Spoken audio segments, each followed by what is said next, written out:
Aí, começou.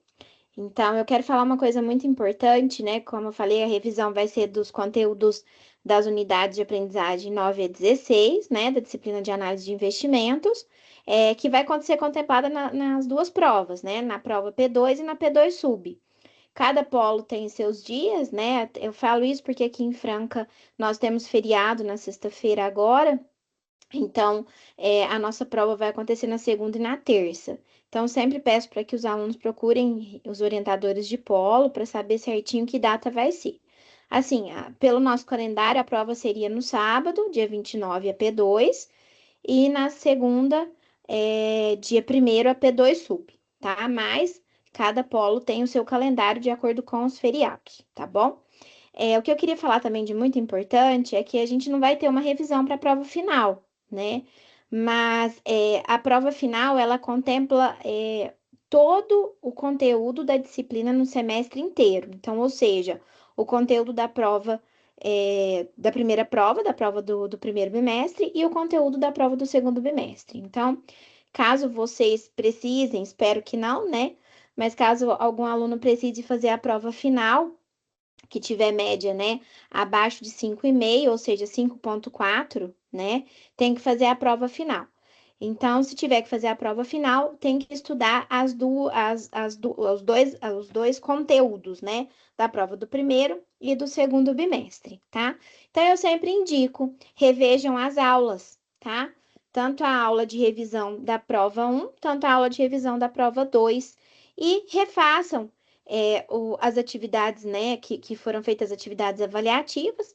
Agora, nesse semestre, a gente teve também a revisão da P1, né? Eu fiz essa revisão e a gente vai fazer também a revisão da P2. Eu agora não me recordo a data certinha, mas até no final eu já falo para vocês a data certinha que vai ser.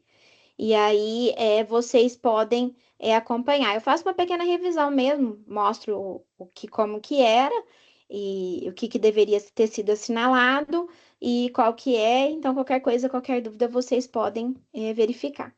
Todas as nossas aulas são gravadas, tá? A Ariane está aqui me perguntando, mas elas são gravadas, todas. Então, depois, se no mais tardar amanhã, eu disponibilizo o link para vocês que eu coloco no YouTube, tá bom? Então, agora a gente vai começar com a professora Maria Luísa. Eu vou compartilhar, eu não vou conseguir acompanhar, porque eu vou compartilhar a tela, tá? Eu vou fechar o microfone e a câmera e vou compartilhar o material. E quem vai começar a conduzir agora, então, vai ser a professora Maria Luísa. Professora Maria Luísa, muito obrigada por estar aqui com a gente, viu? É um prazer. A gente ainda não se conhecia, só conversa pelo WhatsApp ou pelo AVA, né, professora? Mas eu Verdade. agradeço muito a disponibilidade, tá? Então, eu vou compartilhar aqui. Vou só me colocar aqui de.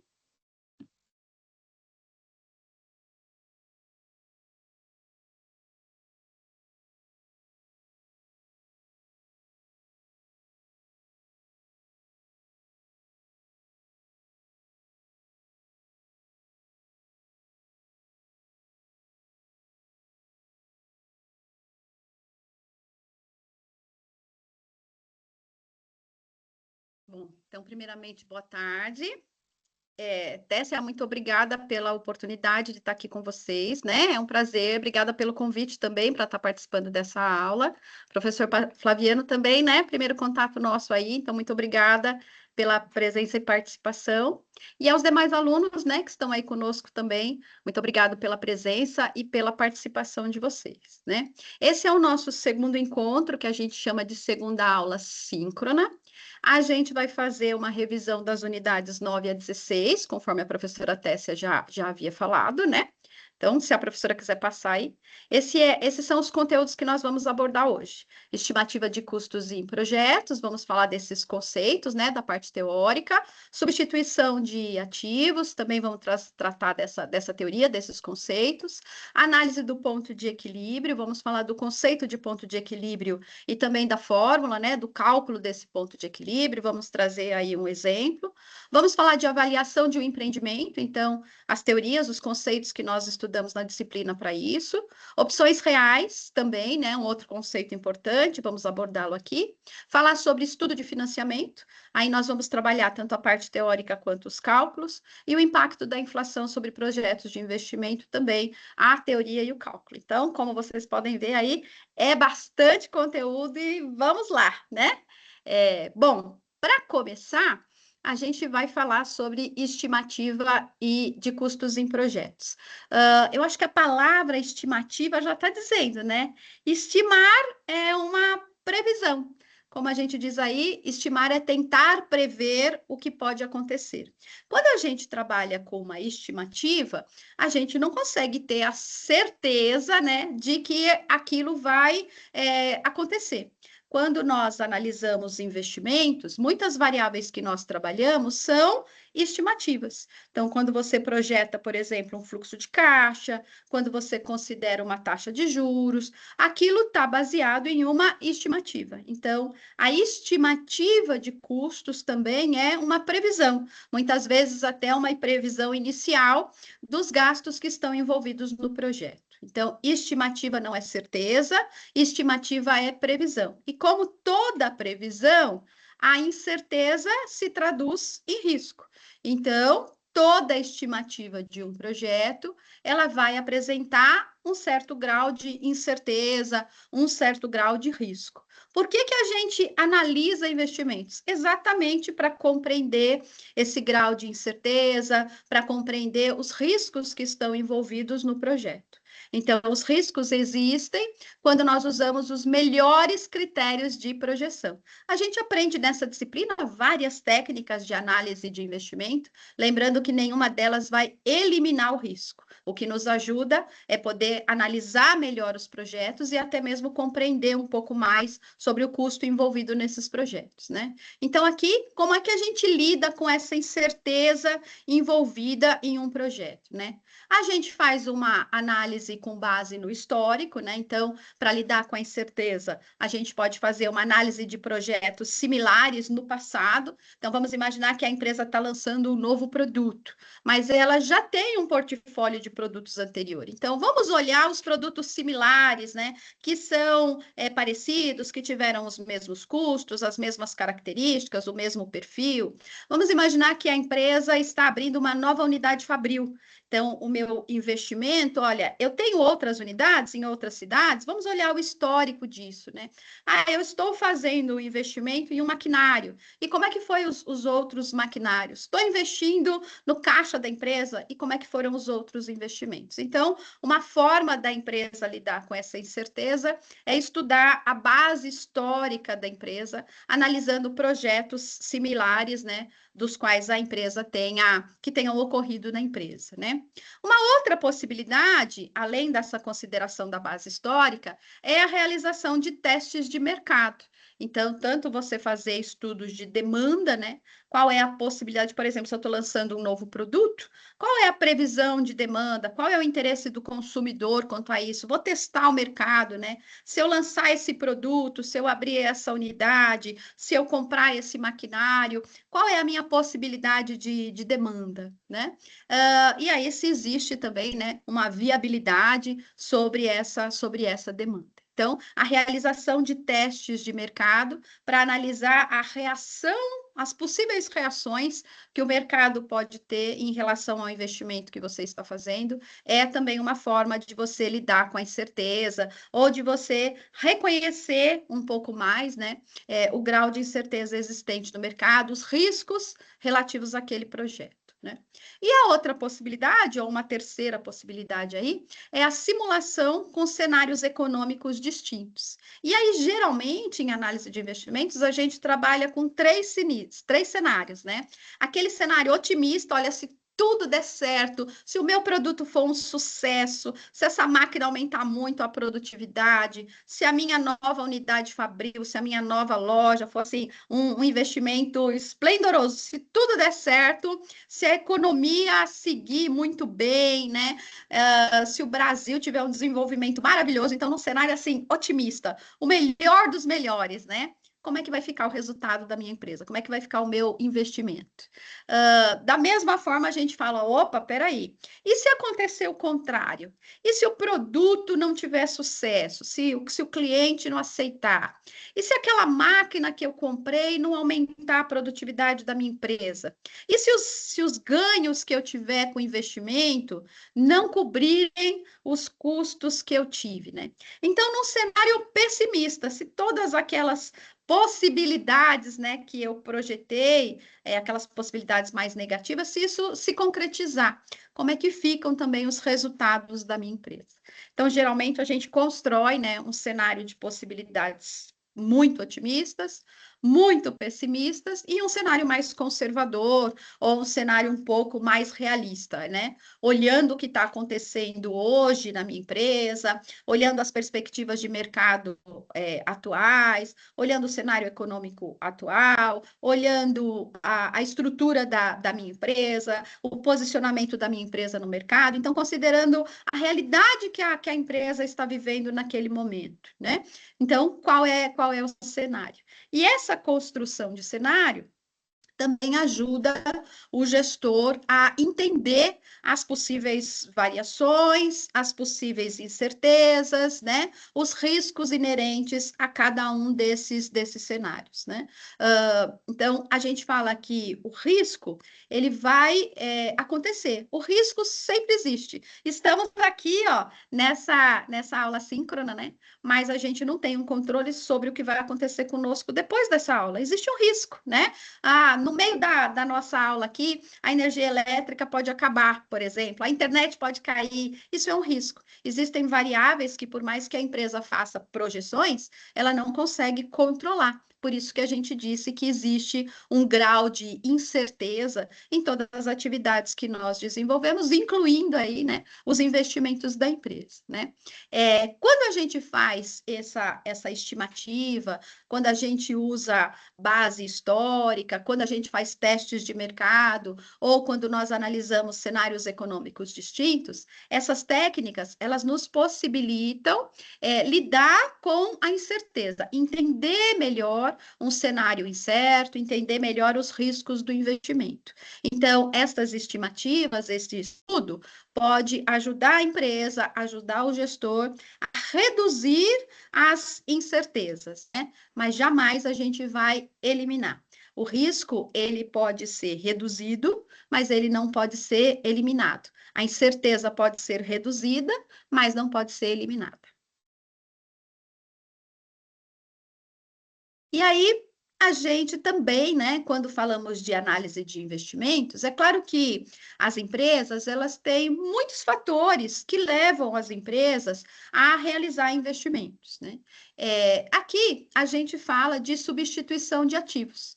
Então, empresas que já tenham atingido um certo grau de crescimento e amadurecimento, elas precisam substituir ativos fixos obsoletos ou desgastados, depreciados, pelo próprio uso. Vamos imaginar que você tem uma máquina, né? E essa máquina, conforme você vai utilizando, ela vai perdendo velocidade de produção, ela vai ficando um pouco mais lenta, né? Vamos imaginar que o seu processo produtivo vai ficando mais lento. Eu conseguia fabricar 50 peças em meia hora. Conforme a máquina vai ficando mais lenta, você vai diminuindo a quantidade de peças que você precisa, que você consegue fabricar.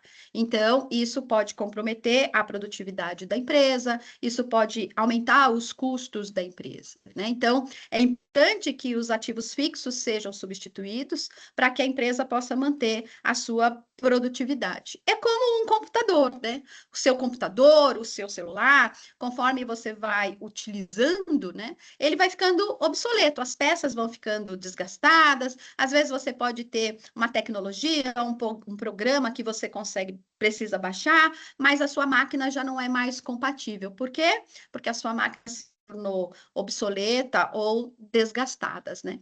Então, as empresas, à medida que elas vão crescendo, amadurecendo, esses ativos fixos também precisam ser substituídos, né? Caso a empresa não faça essa avaliação do estado físico de um bem produtivo, isso pode gerar vários transtornos para a empresa, aumentando os gastos e diminuindo os lucros. Você pode ter uma máquina, por exemplo, que ela precisa de constantes reparos. Então, você precisa, às vezes, parar o processo produtivo para chamar o técnico para fazer uma manutenção. Isso faz com que o seu colaborador fique parado, esperando que a manutenção da máquina seja feita. Isso, às vezes, acarreta em desperdício de peças, às vezes em avarias, em produtos de baixa qualidade, né? Muitas vezes por causa desse desgaste físico, né? Do bem que você está utilizando. Vamos imaginar que você tem aí um caminhão fazendo entrega e aquele caminhão ele já está, né, com algumas peças muito desgastadas, né? Então, às vezes, o caminhão não consegue mais rodar na mesma velocidade que você gostaria. Isso pode trazer problemas sérios para a empresa, pode causar acidentes, pode atrasar as entregas, né? Toda hora o caminhão quebra, e aí o motorista fica lá parado e o produto não chega no cliente. Por quê? Porque tem que parar no mecânico para consertar o caminhão, né? Estou usando o caminhão como exemplo, mas a gente está falando aqui de todos os ativos fixos da empresa, das máquinas, dos equipamentos, né? Que caso a empresa não faça essa avaliação periódica, ela pode também prejudicar os resultados da empresa, né? Além dessa questão de obsolescência, além dessa questão de desgaste, a gente tem também um outro motivo que é importante para as empresas fazerem os investimentos, que é a própria modernização dos ativos, né? Isso significa você substituir o equipamento obsoleto, às vezes uma tecnologia que já está ultrapassada por uma tecnologia mais moderna, uma máquina que opera em modo manual por uma máquina computadorizada, por exemplo, né? Então, a gente fala que a modernização, ela se refere à substituição de um ativo fixo por algo mais moderno, né? Desde que esse mais moderno possa trazer benefícios para a empresa em relação ao modelo antigo, né? Além disso, também, se você tem um ativo que você vai substituir por algo mais moderno, o valor da venda daquele ativo que vai ser substituído também, né, precisa ser comparado com os custos de aquisição e instalação do novo ativo. Então, vou comprar uma máquina nova e vou vender a máquina usada. Claro que a venda da máquina usada vai gerar receita, né, que eu posso até abater do investimento que eu vou fazer na substituição do ativo. Só que eu tenho que considerar que aquele maquinário novo eu vou ter que instalar. Então, pode ser que eu tenha que fazer uma adaptação na minha empresa para instalar aquele ativo novo. Pode ser que eu tenha que treinar os meus colaboradores para a utilização daquele novo equipamento. Então, além do processo de modernização, né, que pode parecer atrativo para a empresa, eu também tenho que considerar os custos, né, de aquisição do novo ativo, do novo equipamento, da nova máquina, do novo modal de transporte, né? E os custos que eu vou ter para instalar e utilizar esse novo equipamento também, né? É claro que o ativo mais novo, o ativo mais moderno, geralmente vai gerar mais benefícios que o antigo, né? Além de você considerar que o investimento inicial deve incluir também todos os gastos que foram feitos para a aquisição desse ativo. Isso aí, só ressaltando para vocês, inclui não só a aquisição do maquinário, a aquisição do equipamento, mas também os gastos com instalação e o custo operacional desse ativo, né? As suas despesas aí anuais. Então, só para reforçar, um dos motivos que levam as empresas a investir é a substituição dos ativos. Por que que as empresas substituem ativos, né? Porque ela pode ter ativos que já estão obsoletos ou desgastados, porque ela precisa modernizar a sua infraestrutura, porque ela precisa modernizar esses ativos. É claro que nessa substituição do ativo, a empresa tem sempre que considerar, né, os gastos e a lucratividade que ela vai ter nessa substituição.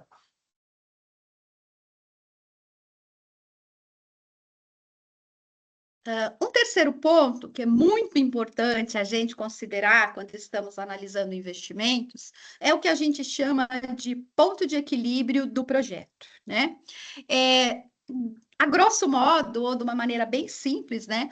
Ponto de equilíbrio é quando as nossas receitas se equiparam aos nossos gastos. Ou de uma maneira bem clara, né? Ponto de equilíbrio de um projeto é quando o projeto paga as suas contas, né? Quando a realização desse projeto, os ganhos desse projeto serão suficientes para cobrir os gastos que nós tivemos na realização desse projeto, né? Quando a gente fala em ponto de equilíbrio é uma quantidade, né, um volume mínimo que a empresa precisa produzir e vender ou vender, né, para cobrir todos os custos e despesas relativos àquele projeto. Então, quando a gente fala de ponto de equilíbrio, a gente estipula aí um volume, quantas unidades a empresa precisa produzir e vender, quantos clientes a empresa precisa atender, para que os ganhos com esse atendimento, com essa venda, sejam suficientes para cobrir todos os custos e despesas relativos à realização do projeto, né? Na realidade, a receita total, né, o que você vai receber com as suas vendas, com a prestação de serviços daquele projeto, elas vão ser iguais aos seus custos e despesas. Então, se eu tenho uma receita de 1.000 e um custo de 1.000, então meu lucro vai ser zero.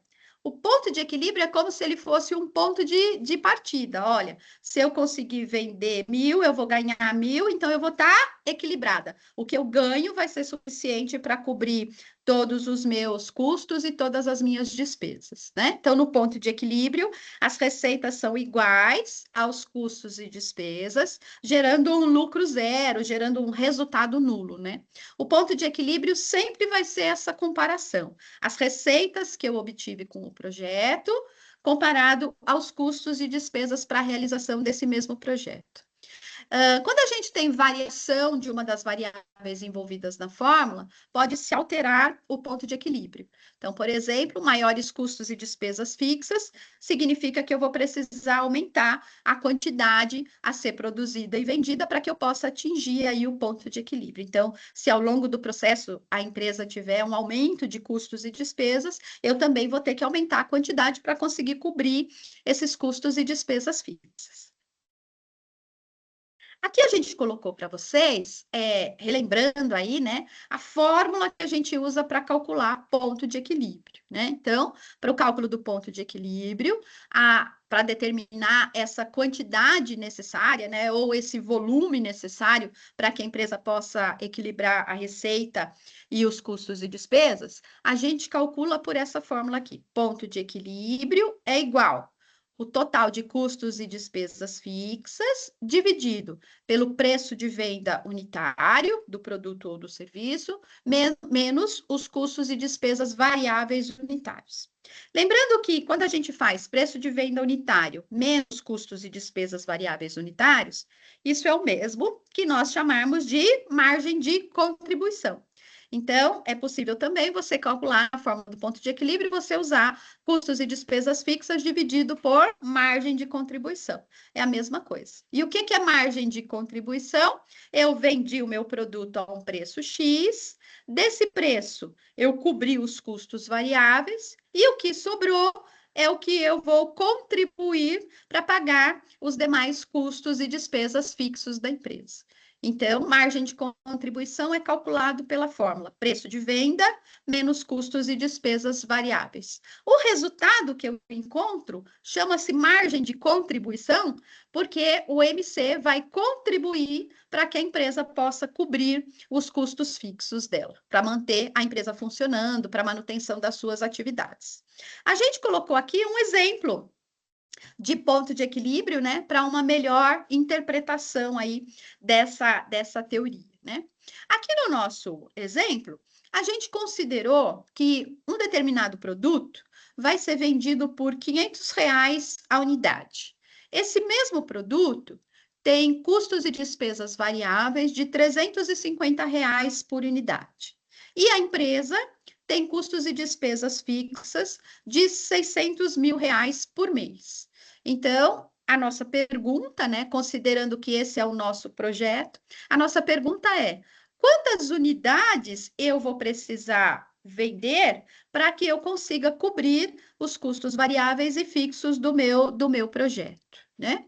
Então, veja que o cálculo é bem simples, né? Ponto de equilíbrio é igual custos e despesas fixas, que nesse caso são os R$ 600.000, dividido pelo preço de venda unitário.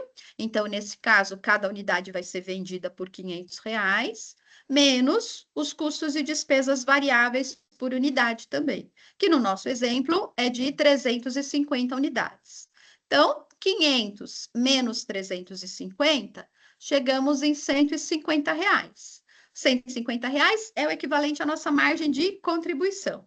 600.000 dividido por 150 vai dar 4.000 unidades. Então, neste nosso projeto, nós vamos precisar vender 4.000 unidades, né, do produto que a gente está projetando, do produto ou do serviço que faz parte do nosso projeto, para poder equilibrar a receita e os custos e despesas. Eu vou repetir mais uma vez esse exemplo numérico, que a gente sabe que os exemplos nos ajudam sempre a interpretar melhor, né? Então, primeiro, o que é ponto de equilíbrio? Ponto de equilíbrio é um determinado volume onde as suas receitas serão suficientes para cobrir os seus custos e despesas, né? Para calcular o ponto de equilíbrio, a gente usa a fórmula custos e despesas fixas dividido por preço de venda menos custos e despesas variáveis. Nesse caso, unitário os dois, né? No nosso exemplo, nós temos um projeto que apresenta custos e despesas fixas de 600.000, um produto que será vendido por R$ 500 e que tem custos e despesas variáveis de 350. Então, para começar, a gente resolve primeiro o denominador aqui, né, que está entre os parênteses. Então, 500 menos 350 deu 150. E aí a gente faz a divisão. 600.000 dividido por R$ 150, que me deu 4.000 unidades. O que essas 4.000 unidades significam? Significam que se a minha empresa vender 4.000 unidades do produto, eu vou conseguir obter uma receita suficiente para cobrir os custos e despesas variáveis e fixos relativos a esse projeto.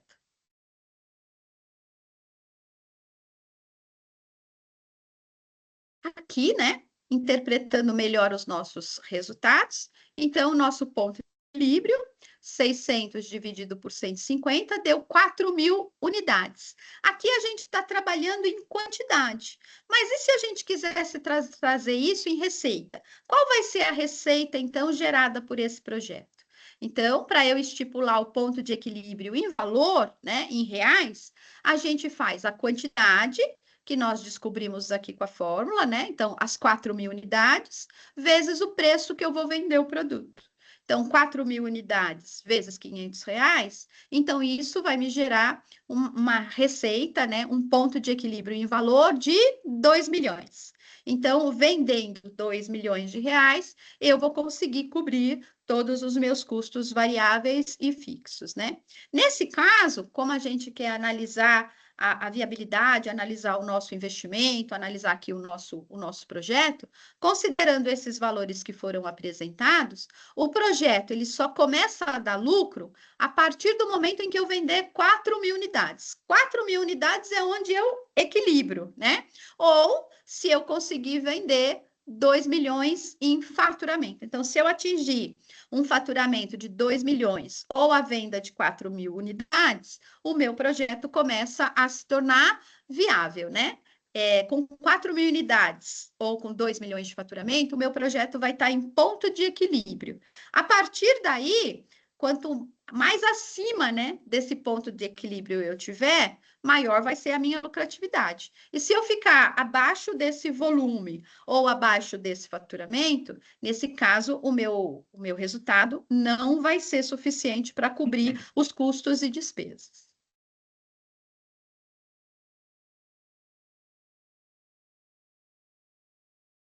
Muito bem. Agora eu dou sequência à professora Maria Luísa. Foi um prazer conhecê-la, professora Maria Luísa. A senhora está de parabéns. Muito obrigada, professor Muito Fabiano. conhecimento e uma didática excelente, né? O que coloca um desafio grande aqui, porque depois vem a professora Tessia, né? Que é uma outra grande professora que tem um conhecimento enorme, uma didática excelente, né? Mas eu vou trabalhar com vocês, caríssimas alunas e alunas, né? esse ponto 4, a avaliação de um empreendimento, né, está entre parênteses, valor de uma empresa, e é um tema extremamente importante, né? Ele está na unidade de aprendizagem 12, nossa. Eu coloco extremamente importante hoje porque todas as empresas, né, procuram saber se elas estão tendo uma gestão baseada em valor, se elas estão ganhando valor dos seus projetos e da própria empresa, né?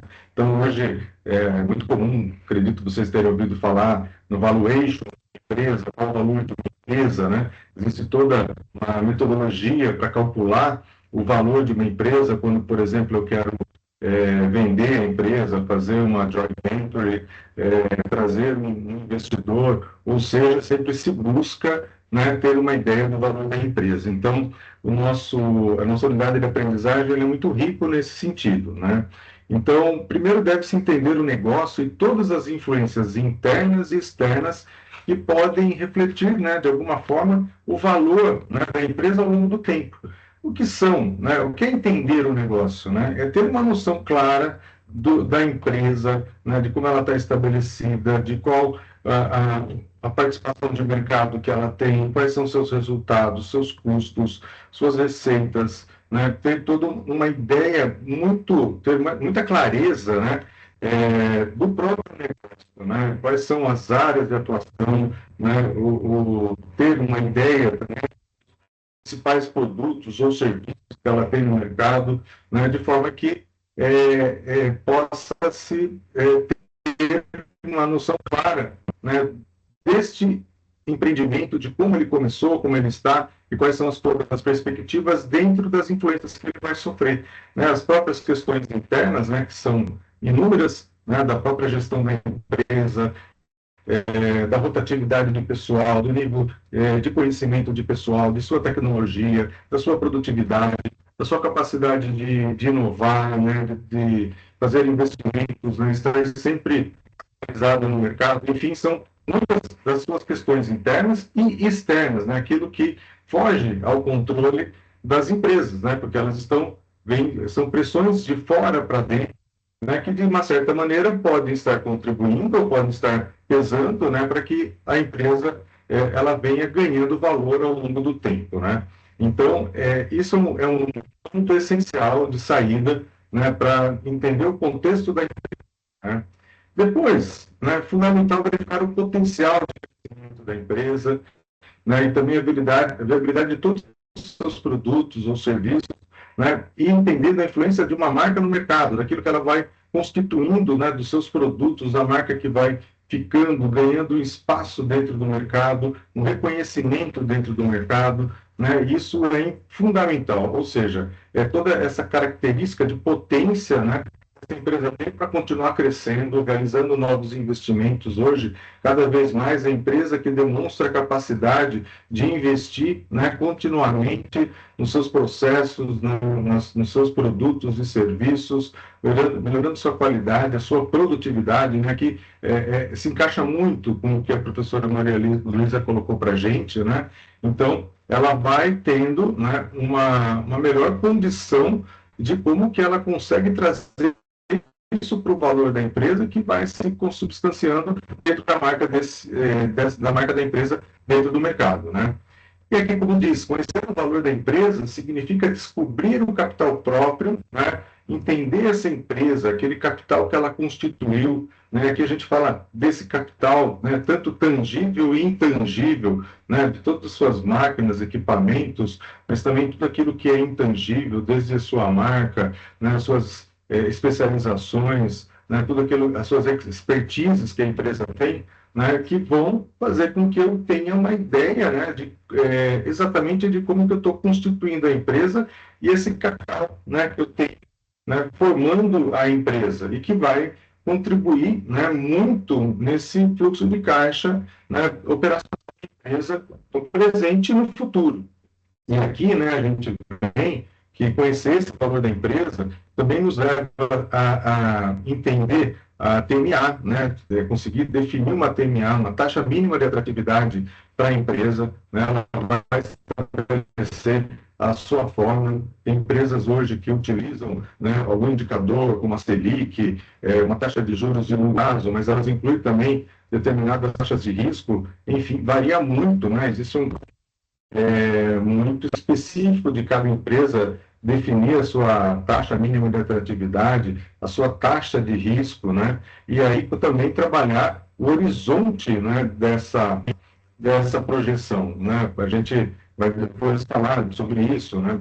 Empresas, muitas micro e pequenas empresas trabalham com horizontes de caixa mais curto, médias e grandes, têm horizontes diferenciados, né? Tem empresas, conforme o seu setor econômico, elas trabalham sempre muito no longo prazo. Então, tudo isso vai ser fundamental para que se dimensione esse fluxo de caixa, esse fluxo de resultados líquidos que a empresa vai estar, né, gerando ao longo, né, desses projetos, né, por meio da sua atuação dentro do mercado. Então, tudo isso vai levar a gente a ter essa ideia qual o valor da empresa, né? E nesse dimensionamento de caixa, né, aqui como coloca na área de aprendizagem, a gente tem um conceito de médio prazo, né, como foi colocado, um fluxo de caixa de 1 a 5 anos, e até mesmo pensando em longo prazo. Quando a gente faz valuation de empresas, a gente usa esse conceito de perpetuidade, né? O que vem a ser essa perpetuidade? É a capacidade de gerar, né, o fluxo de caixa dividindo, né, justamente pelo custo de capital da empresa, seja o seu custo de capital próprio, o custo de capital de terceiros, né, ou mesmo a construção, né, dessa taxa, né, desse custo médio ponderado de capital, de forma que se consiga projetar, né, esse caixa futuro. Então, hoje é muito utilizado isso, né, e que vai dar um indicativo desse potencial de geração futura de caixa, né? Então, esse capítulo 4 ele é muito interessante, né? Voltando, por exemplo, né, quando a gente fala de entender o negócio, quais são os canais de distribuição da empresa, qual o seu mercado regional, o seu mercado mais amplo, né, as suas participações nesse mercado, ou seja, todos os detalhes, né, da empresa e do seu relacionamento com o mercado são fundamentais, né, da empresa e também as suas fragilidades, muitas vezes, em relação às mudanças, né, dentro do contexto econômico do país ou do mundo, se ela é mais sensível, se os mercados os seus produtos são mais sensíveis ou não, ela depende muito das taxas de juros básicas da economia, né, se ela depende muito de crédito, né, dentro do mercado, e daí no momento que eu estou com juros mais altos, essa empresa pode ser um pouco prejudicada, né, trazendo um exemplo para a gente. Hoje, né, nós estamos no Brasil no momento de juros elevados para segurar a inflação, a gente vê, por exemplo, as empresas de varejo com maior dificuldade, né, de resultados, né, a avaliação delas de mercado, quando se observa o valor das suas ações, né, em bolsa de valores ficam mais baixos, né, não são tão atrativas, tem um risco maior. Depois, quando a gente tem um cenário mais favorável de crescimento de mercado, né, juros mais baixos e um crescimento, principalmente na ponta, no varejo, essas empresas revertem seus resultados, né? Então, a avaliação de empreendimento leva um contexto bastante amplo, né, que é preciso ser conhecido de forma a fazer o dimensionamento, né, do caixa da empresa. Seguindo, agora a gente chega aqui no opções reais, né, que está na unidade de aprendizagem 13, né? Em particular, quando a gente fala do conceito de opções reais, né, existe um mercado, né, muito grande, está crescendo bastante no país, a gente espera que cresça mais, porque é um dos grandes mercados que a gente vai ter para assegurar investimentos. E hoje, cada vez mais as empresas, no dimensionamento dos seus projetos, né, elas estão levando em consideração também, né, a instrumentabilidade, né, das opções reais. E que vem a ser as opções reais? Então, a opção é um contrato entre duas partes que dá o direito, né, que eu queria enfatizar, que dá o direito, mas não a obrigação de comercializar uma quantidade fixa de um determinado ativo a um preço estabelecido ou antes de uma determinada data. Então, a ideia, né, poder trabalhar num determinado período um preço futuro. Aquele preço, se for bom para você, você exerce, se for bom, você não exerce. Você não vai ter prejuízo em estar exercendo essa sua opção, né? E é um mecanismo fantástico, né, para que essas empresas possam se resguardar, né? Por exemplo, na área da agropecuária, é muito difundido, né, a questão do mercado de opções com relação ao comportamento dos preços futuros, né, das commodities, como o café, a gente tem uns exemplos aqui no slide de açúcar, ferro, petróleo, gás natural, ou seja, essas commodities, elas têm, muitas delas, grande volatilidade dentro do mercado e fica sempre muito difícil para as empresas, né, para os investidores estarem definindo exatamente o comportamento desses preços, né?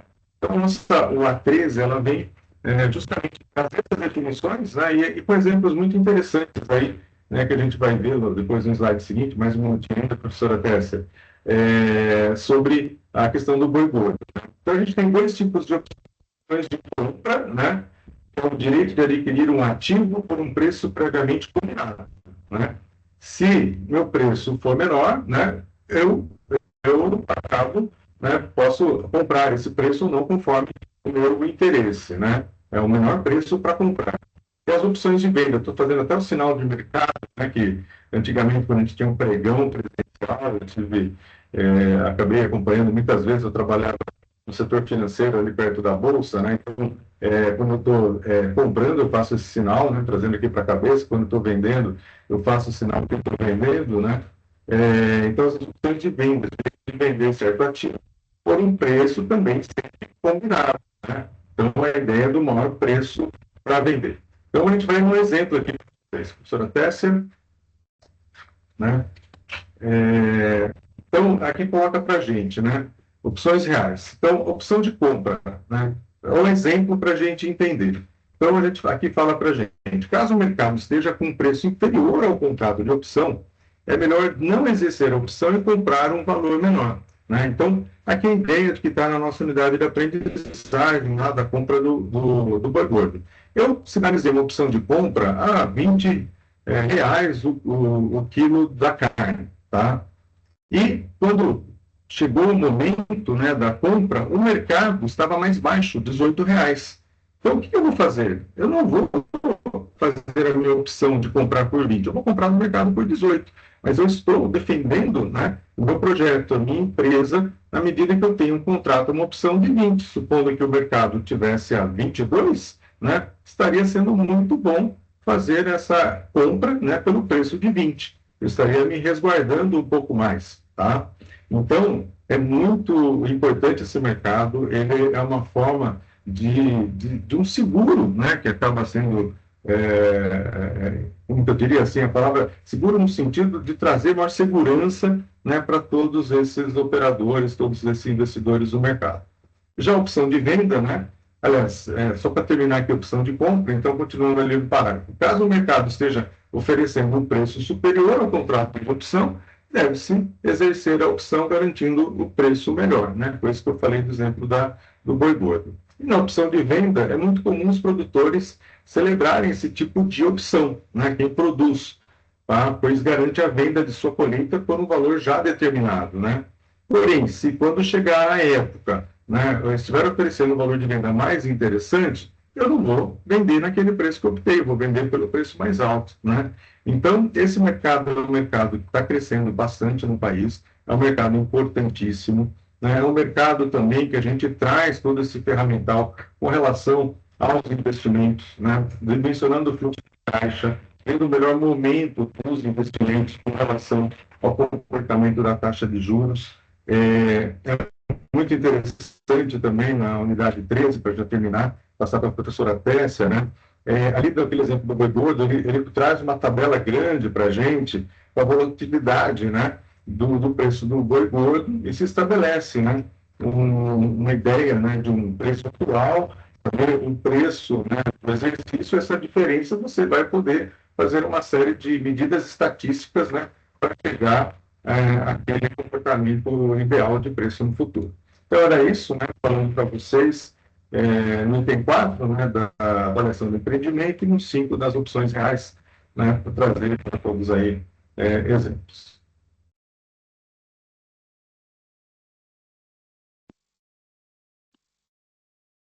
Agora que ficou difícil mesmo, é. Obrigada, professores Maria Luísa, professor Flaviano, que sempre está me ajudando aí. Eu que tenho que agradecer pelo excelente aula, excelente didática de todos dois. E eu gosto muito dessa dinâmica de não só um falar, mas vários falarem, né? E vocês falaram brilhantemente, viu? Muito obrigada mesmo. Então vamos lá, vamos dar continuidade. Eu vou agora compartilhar novamente. Tá compartilhando, mas tá em tamanho menor, né? E vou falar um pouquinho para vocês, né, a respeito dos últimos dois tópicos, né? O tópico 6 e o tópico 7, tá bom? Então vamos lá.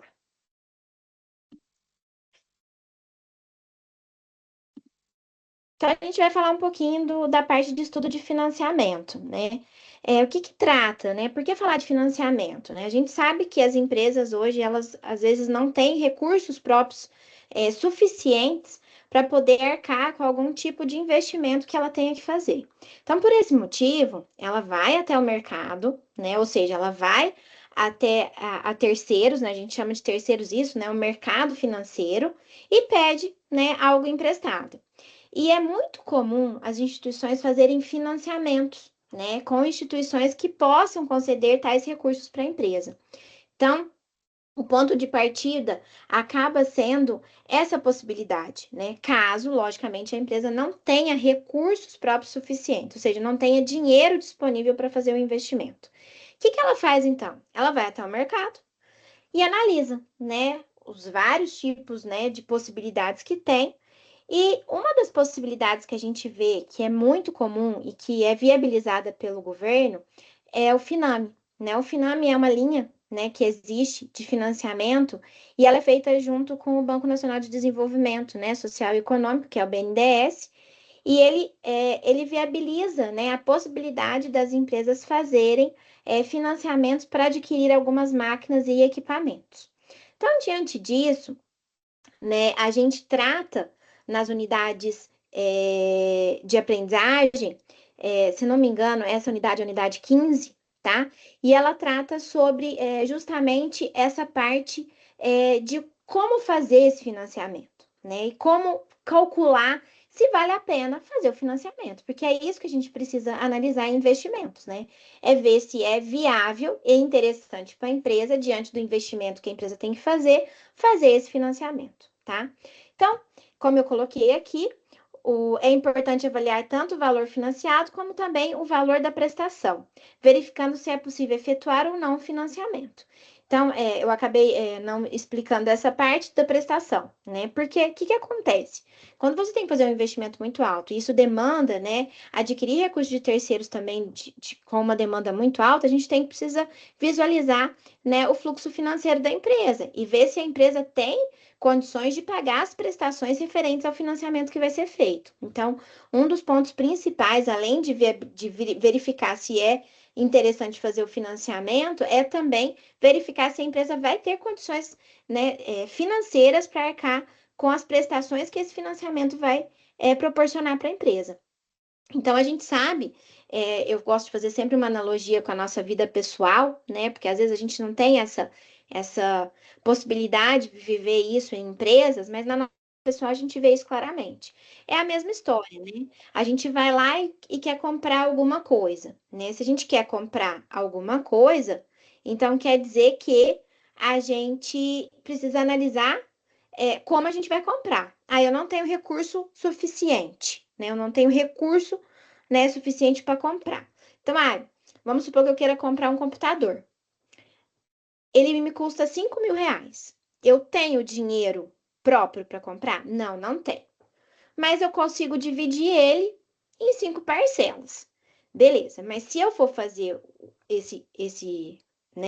essa aquisição em 5 parcelas, e se eu for fazer isso pedindo um financiamento ou um empréstimo junto a uma instituição financeira, eu não vou pagar 5.000, vou pagar um pouco mais, que são os juros referentes a esse financiamento. Então, eu vou ter, vamos supor, fazendo o cálculo, eu vou ter uma parcela aí, uma prestação de 1.200 mensais. Eu consigo viabilizar, ou seja, eu vou ter esse dinheiro todo mês para pagar essa prestação de 1.200? Tem ou não? É isso que a gente vai analisar aqui. Então, além de analisar, né, a viabilidade do investimento, eu também tenho que analisar a viabilidade de pagar o financiamento através desse investimento que eu vou ter que fazer, ok? Então, para calcular o valor da prestação, a gente primeiramente deve considerar os juros do período de carência. É muito comum, quando a gente vai fazer um financiamento, ter um período de carência. Ah, eu posso começar a pagar lá daqui 60 dias? É muito comum, né? É muito. Principalmente, eu falo isso, a gente estava falando agora das commodities, eu vou falar um pouquinho dessa parte agrícola, é muito comum. Né? Ah, eu quero fazer um investimento. Espera só um minuto. Eu caí, gente? Ah, não, tem gente que é para eu admitir aqui, me perdoa, tá? Eu achei que eu tivesse caído. Enfim, voltando, né? Aí o que que acontece? Deixa eu voltar, gente. Desculpa, eu perdi o fio da meada aqui. Vamos lá. Então, para calcular o valor da prestação, eu tenho que ver esse período de carência, né? Então, é muito comum, às vezes, eu falei da parte agrícola, né? Principalmente porque no setor agrícola, muitas vezes você vai ter muito tempo que investir muito, né? Ou seja, você vai ter que pagar, vai ter muita saída de caixa e depois você vai ter uma entrada de caixa depois de muito tempo. Então, é muito comum no setor agrícola você às vezes pedir um prazo, né? Uma carência para você começar a pagar. Então, aqui é um exemplo disso, né? Então, aí eu vou comprar uma máquina, será que eu posso começar a pagar daqui 2 meses? Então, na hora de eu calcular a prestação, eu preciso considerar também esse período de carência. E depois que eu considerar o juro desse período de carência, eu vou acrescentar isso ao valor do principal, que é o valor do que de fato vai ser financiado, e só depois eu vou aplicar a fórmula do cálculo da prestação, tá? Então, aqui eu coloquei, né, o cálculo da prestação, até coloquei que os juros têm que estar já com os juros do período de carência, mas nós vamos fazer um exemplo, né, prático e um exemplo claro para que vocês entendam como calcula, né, essa prestação e como calcula esse financiamento, tá certo? Então, vamos lá para um exemplo, né? Vamos supor uma empresa que ela deseja financiar um equipamento. Então, vamos lá. Qual que é a situação? A empresa não tem dinheiro suficiente para comprar o equipamento com recurso próprio, e aí ela vai até o mercado e vê as possibilidades que existem para que ela possa fazer esse financiamento. Aí ela vai ver que esse equipamento encaixa no Finame. Então, ela pode usar o Finame. Então, vai, solicita o Finame, que pode ser junto a uma instituição, né, financeira, e aí ela chegou que ela vai fazer o Finame para adquirir esse equipamento. E agora, o que que ela precisa fazer? Ela precisa verificar se ela vai conseguir pagar o financiamento através do Finame de acordo com as prestações que esse Finame vai ser dado a ela, dado o juro e também a carência, que aqui eu vou dar para vocês, vocês vão ver que vai ter um período de carência, o qual vai ser o valor da prestação, tá? Então, aqui o valor do equipamento é R$ 200.000, vai ter carência de 2 meses para iniciar o pagamento e vai ser o pagamento feito em 60 parcelas. Então, ou seja, vamos supor que na data de hoje a empresa foi lá e fez o financiamento, quer fazer o financiamento dessa máquina. Então, a gente vai ter 2 meses de carência. Hoje é dia 25 de novembro, então 25 de dezembro, 25 de janeiro. Então, vai ser pago só a partir do dia 25 de fevereiro. Então, as parcelas, 60 parcelas, vão ser de fevereiro de 2026 até a finalização dessas 60 parcelas, ok? Considerando que os juros mensais é de 0,52%, qual será o valor da parcela? Então, como eu disse a vocês, a primeira coisa que a gente precisa fazer é aplicar os juros da carência, que é de quanto? De 2 meses. Então, o juro é 0,52% ao mês. Como é 2 meses, eu vou pegar o valor de 200 mil e multiplicar pelos juros da carência por 2 meses. Tessia, mas por que eu tenho um aqui? Porque todas as vezes que eu tenho que aumentar o valor, ou seja, acrescentar o valor do juro ao valor do principal, eu preciso colocar o número inteiro. Quando eu coloco esse número 1 na matemática, eu estou considerando que eu vou acrescentar aos 200 mil os juros, que no caso é 0,52%. Como são 2 meses, primeiro eu pego 1,0052, teste por que está 0,052, então não está 0,52. Porque 0,52%. Porcento quer dizer que é 0,52 dividido por 100. 0,52 dividido por 100 é 0,052, ok? Então, somo 1, elevo aos 2 meses e multiplico pelo valor, que é o valor do principal, que é o valor do equipamento, 200 mil. Então, ou seja, lá em janeiro de 2026, né, como que eu dei o exemplo para vocês, o valor já acrescido do período de carência seria de 202.085,41, tá? Feito isso, eu vou pegar esse valor e vou aplicar a fórmula que está aqui embaixo.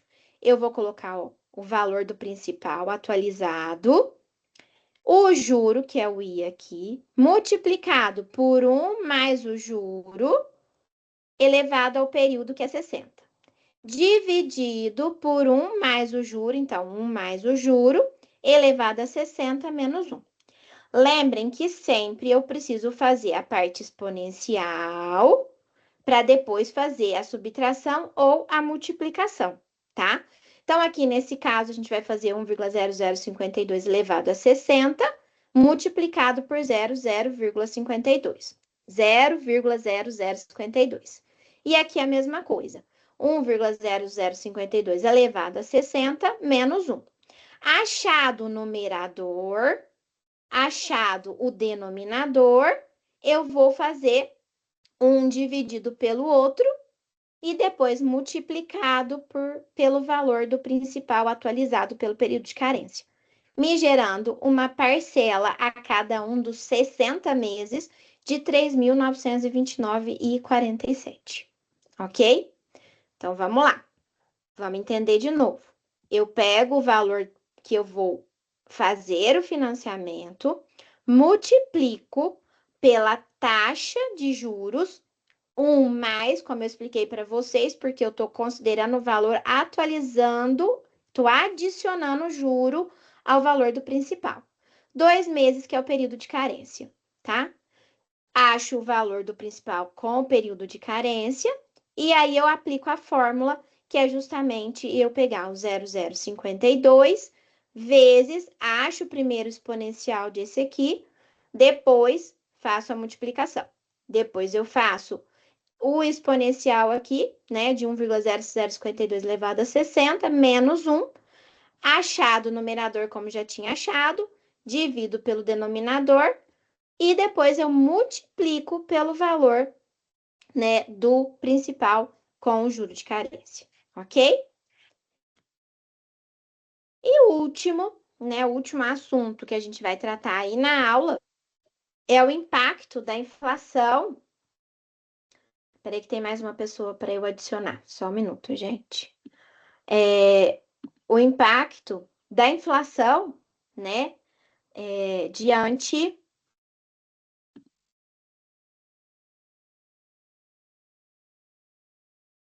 dos projetos de investimentos, né? A gente sabe, né, que a inflação ela afeta os investimentos, né?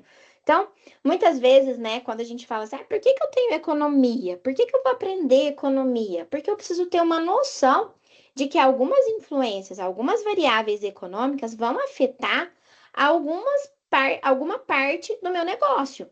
Então, algumas decisões do meu negócio dependem muito da economia. Então, um dos exemplos disso, de variáveis econômicas que a gente tem e que a gente sofre, né, na nossa vida pessoal, é a inflação, tá? E essa inflação, que quer dizer? Ela quer dizer o seguinte: quanto mais inflação a gente tiver, mais redução do poder de compra a gente vai ter com o tempo, tá? Então, ou seja, é como se eu tivesse R$ 10 hoje e comprasse uma coxinha. E daqui 30 dias, com esses mesmos R$ 10, eu não consigo comprar a coxinha. Infelizmente, não dá para comprar metade da coxinha, né? Mas a gente compra menos. A gente pode comprar um outro salgado que não seja coxinha a R$ 10. Por quê? Porque a inflação, a coxinha aumentou de 10 para 12. Então, por quê? Com o tempo, nosso poder de compra diminui, tá? Tô dando um exemplo bem aleatório, mas só para vocês entenderem o que de fato é essa inflação, né? Se não for considerada, os retornos do projeto podem ser superestimados. Então, quando a gente fala de investimento e quando a gente fala que a inflação traz problemas para as empresas quando elas vão investir, é porque justamente quando a gente tem inflação, o poder de compra da empresa diminui. Então, se o poder de compra da empresa diminui, quer dizer que ela tende a não fazer tantos investimentos, tá? Que é isso que eu falo muito aqui embaixo, tá? Então, quando há um aumento da inflação, aumenta-se as taxas de juros. Por quê? É como se o mercado tentasse se regular. E aí ele fala o seguinte: tem inflação, as pessoas não vão poder comprar mais, então aumenta-se a taxa para tentar não ter um consumo, né, exagerado de algo que não tenha depois condições de pagar, tá? Então é muito comum, né, quando tem uma alta taxa da inflação, desculpa, um aumento da inflação, ter altas taxas de juro quando a gente tem e vai fazer empréstimos e financiamentos. Por quê? Porque as pessoas, quando elas estão com uma diminuição do poder de compra, logicamente elas também vão ter, né, dificuldade de pagar aquilo que elas vão ter que pagar.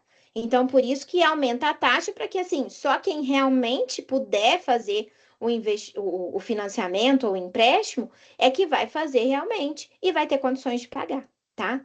Então, diminui-se o consumo. Com isso, diminui-se o consumo de produtos não essenciais. O que é produto não essencial? Produto que a gente não precisa para comer, a gente fala de alimentação, a parte de higiene. Então, tudo que não é essencial deixa de ser importante, né? E aí, o que acontece? A gente tem um maior risco do mercado. Por que a gente tem maior risco de mercado? Porque como está com a taxa de inflação, com a inflação alta, e aí com perda do poder aquisitivo da moeda, com taxas de juros elevada no mercado, o que acontece? Tudo fica mais arriscado. Porque se você fizer, você vai ter que pagar por aquilo que você está fazendo, porque nesse momento não é interessante. Nesse momento há uma instabilidade econômica, né? E aí, quando a gente fala de fazer novos investimentos num determinado momento em que há inflação, é mais arriscado, tá? E aí eu destaquei aqui, né, que decisões de investimento a longo prazo indicam maior risco, já que há dificuldade de prever os valores ao longo do tempo. Então, essa é a ideia, né? A gente consegue ver a inflação hoje, mas muitas vezes a gente vai ter que tomar decisões de longo prazo. Então, principalmente as decisões de investimento, elas são de longo prazo, né? Como já os professores já mencionaram anteriormente, né? O professor Flaviano até mencionou quando a gente fala do valor de mercado da empresa, é justamente isso, né? Às vezes, muitas vezes, a gente vai analisar o que vai acontecer no longo prazo. E aí há uma certa dificuldade da gente ver isso e ver, de fato, como está sendo e como vai ser a economia no futuro, né? Então, diante disso, quando a gente tem um projeto de investimento e a gente tem um cenário de inflação, a gente precisa incluir a taxa de inflação sobre a taxa de desconto ou sobre a taxa mínima de atratividade que vai ser praticada na avaliação dos fluxos de caixa gerados pelo projeto, tá? Então, eu não posso só colocar a taxa mínima de atratividade, mas também eu preciso incluir a taxa de inflação, porque ela vai ser significativa, né, na hora de eu decidir ou não por fazer aquele determinado projeto, tá? Então, ao se avaliar os investimentos, deve-se utilizar o valor presente a fim de colocar todos os investimentos influenciados pela taxa de inflação em uma mesma data. Então, acho que desde lá de gestão financeira, na verdade, desde matemática financeira, né? E que a gente vem falando isso, veio em gestão financeira e lá nas unidades iniciais da disciplina de análise de investimento, a gente falou muito disso, né? Que tudo que a gente vai avaliar, a gente precisa trazer a valor presente, porque a gente consegue, através de colocar tudo numa mesma data, avaliar de fato o que pode ser que esse projeto vai trazer. Então, trazer os fluxos de caixa, ou seja, trazer os benefícios que esse projeto pode trazer no futuro, colocando eles a valor presente, é possível a gente analisar o que de fato vai acontecer. Então, só que aqui eu estou propondo para vocês, se a gente estiver num ambiente de inflação, essa taxa que vai descontar os fluxos de caixa para trazer a valor presente precisa ter também, né, logicamente, essa inflação embutida nessa taxa, ok? Então, atenção, para utilizar a análise, né, para fazer a análise da fórmula da prestação ou do valor presente, tem que utilizar a taxa com o efeito da inflação. Diante disso, eu criei aqui um exemplo bem simples, tá? E bem fácil de entender, né? Que vamos supor que uma empresa deseja comprar uma máquina, mas ela quer comprar essa máquina daqui 2 anos. Então, ou seja, ela quer se preparar para adquirir essa máquina. E aí, hoje, o valor da máquina é 300 mil, tá? E aí é perguntado o seguinte: quanto ela precisa poupar nesses 2 anos, ou seja, anualmente, no ano 1 e no ano 2, considerando a taxa de aplicação financeira de 12% ao ano e uma taxa de inflação de 6,4% ao ano, quanto ela tem que poupar nesses 2 anos para que ela tenha, no final dos 2 anos, o dinheiro suficiente para comprar essa máquina, ok?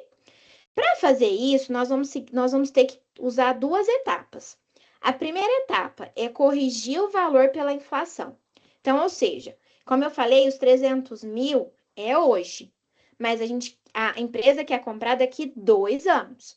Então, a gente vai corrigir esses 300 mil, né, pela taxa da inflação que foi falado aqui no enunciado, que é 6,4% ao ano. Como são 2 anos, e como eu falei no exemplo anterior do financiamento, eu somo 1 mais essa taxa, né? Porque eu quero incluir aos 300 mil o valor da inflação por 2 anos. Se a gente fizer isso, primeiro achamos aqui 1,064 elevado a 2, e aí a gente multiplica pelos 300 mil e a gente chega no valor de R$ 339.628,80. Feito isso, a gente achou o valor, né, da máquina com o efeito da inflação. A gente vai calcular o valor anual necessário que a gente tem, dada essa taxa de aplicação financeira. Então, a gente vai usar justamente essa fórmula, que é a fórmula do valor anual. Então, eu vou pegar os 339 mil, que é o valor futuro, que a gente acabou de calcular, e multiplicar pela divisão da taxa, né, de aplicação, que é 12%, 1 mais essa taxa, que é 12%, elevado a 2 menos 1. Quando a gente faz isso, 0,12 dividido por 1,12 elevado a 2 menos 1, e a gente multiplica por 339, a gente tem um valor que a gente tem que economizar no primeiro ano de 160 mil e no segundo ano de 160 mil, R$ 212,26. Então, como eu concluo aqui? Para manter o poder de compra de 300 mil daqui 2 anos, a empresa deve guardar R$ 160.202,26 por ano em uma aplicação que rende 12% ao ano, considerando que a inflação do período é de 6,4% ao ano, ok? Então, esse exemplo a gente tem que fazer sempre em 2 etapas. Corrigir o valor, como eu falei anteriormente, pela inflação, e depois calcular o valor anual baseado na taxa, que é a taxa da aplicação, ok? É isso. Alguém tem dúvida? Ficou claro a explicação? Querem que volte alguma coisa? Eu acabei ficando com a parte muito de cálculo, né? Os meus 2 exemplos eram cálculos, e aí eu fico muito preocupada quando eu vou fazer essa parte de cálculos, para que vocês entendam realmente o que foi falado. Se quiserem que eu repita alguma parte, que eu fale novamente. Eu gosto sempre de falar um pouquinho também da matemática junto, porque às vezes não fica claro na cabeça da gente, né? Mas por que eu tô somando 1? Por que eu não tô, por que eu tenho que fazer primeiro, né, a parte exponencial para depois eu fazer a subtração? Então, assim, é importante a gente ter essas análises, porque na hora de fazer a prova, a gente acaba esquecendo, né, dessas partes aí de matemática que a gente aprendeu faz um tempinho, mas que a gente precisa relembrar. Alguém quer falar alguma coisa? Algum aluno? Não? Tudo certo? Professores, Maria Luísa, professor Flaviano, sintam-se à vontade que se quiserem falar alguma coisa. A Ariane, Tranquilo, né? Os alunos aí estão colocando no chat, tem gente que está no trabalho, né? Depois é, manda dúvida depois, né? Pelo AVA, né? A gente está aí à disposição. entendi. Tessia, eu acho que foi ótimo, acho que você colocou as fórmulas, mas colocou os exemplos bem claros, né? Então, eu acho que, na verdade, mesmo os alunos que não acompanharam a aula aqui com a gente nesse momento, refazendo os cálculos junto com você, acho que você foi bem didática aí. Então, acredito que sim, que ficou bem claro, sim. Então tá. Você Exatamente. também, Maria Luísa, ficou muito claro. Uhum. Professor Flaviano também, muito obrigada. O meu foi mais um teórico. Ah, mas foi ótimo. A teoria a gente precisa ter, porque senão a gente não consegue fazer o resto, né? É, Então, é eu bato verdade. muito nisso, né? Os alunos ficam assim, ah, mas por que que eu tenho que aprender teoria, né? É. Mas se eu não aprender a teoria e depois eu falo que nós somos aplicados, né? Teoria aplicada, Sim. né, gente? Graças a Deus, né? Porque eu falo que eu não ficaria só na teoria, mas a gente tem que entender a teoria, né? Sim, Então, é. e assim, na parte aí de que a gente falou dos assuntos pede-se muita teoria, né? Teve o ENAD Uhum. agora, não sei se vocês acompanharam, a gente teve alguns alunos que fizeram o ENAD, e assim, caiu, viu, essa parte de investimento em questão aberta, de dissertativa. Até eu ainda não tenho Hum, a prova para ver, né? Eles uhum. ainda não disponibilizaram, mas assim Eu que estou tiver, bastante curiosa. eu Uhum. também, porque meus alunos me falaram, eu falei assim, gente, o que que será que caiu de investimento? Só falaram que caiu, eu não Uhum, sei nem o que Uhum. que é, se é alguma coisa, mas assim, eu acho bom, porque no próximo semestre, acho que não no próximo, que a gente já fez as atividades do próximo, né? Mas sim, no outro semestre, eu acho que é interessante a gente abordar aí com os voltar. meninos, né, e falar um pouquinho sobre essa parte. Porque sempre que cai, não é só o ENAD, né, mas outros concursos, né? Acho que dá Uhum. base aí Sim, pra gente sim. entender. Gente, então é isso. Agradeço os professores novamente. Muito obrigada, ó. O professor Flaviano já está me ajudando. Professora Maria Luísa, pode continuar, viu? Adorei. Muito obrigada, gente, pela oportunidade. A gente que Obrigada, agradece a Maria. confiança, professora Téssia, Com né? Desejo certeza. aos alunos ótimos estudos, né? Que eles façam uma P2 muito boa, né? E estão de parabéns por estarem acompanhando. Quem não pôde acompanhar, depois assista a nossa live, né? E a gente está à disposição para as dúvidas. Mais uma vez, parabéns, professora Téssia e professora Maria Luísa. Muito obrigada, professor Flaviano, e também lembrando aos alunos que nós estamos lá, né? Fazemos a mediação junto com a professora Tésia. Se vocês tiverem dúvidas, chamem a gente pelo fórum, mandem mensagem que a gente está à disposição para auxiliar vocês. Um bom estudo para todos vocês. Eu falo mesmo.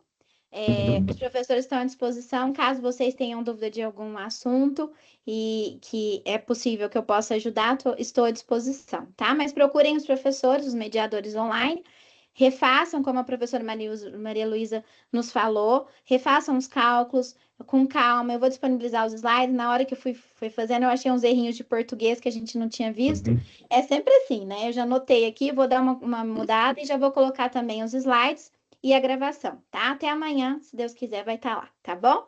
Abraço a todos, gente. Tchau, tchau. Boa Abraço, Tchau, tchau. prova gente. para Obrigada. Tudo todo bom. mundo. Sucesso. Tchau, tchau. Tchau, Tchau. tchau.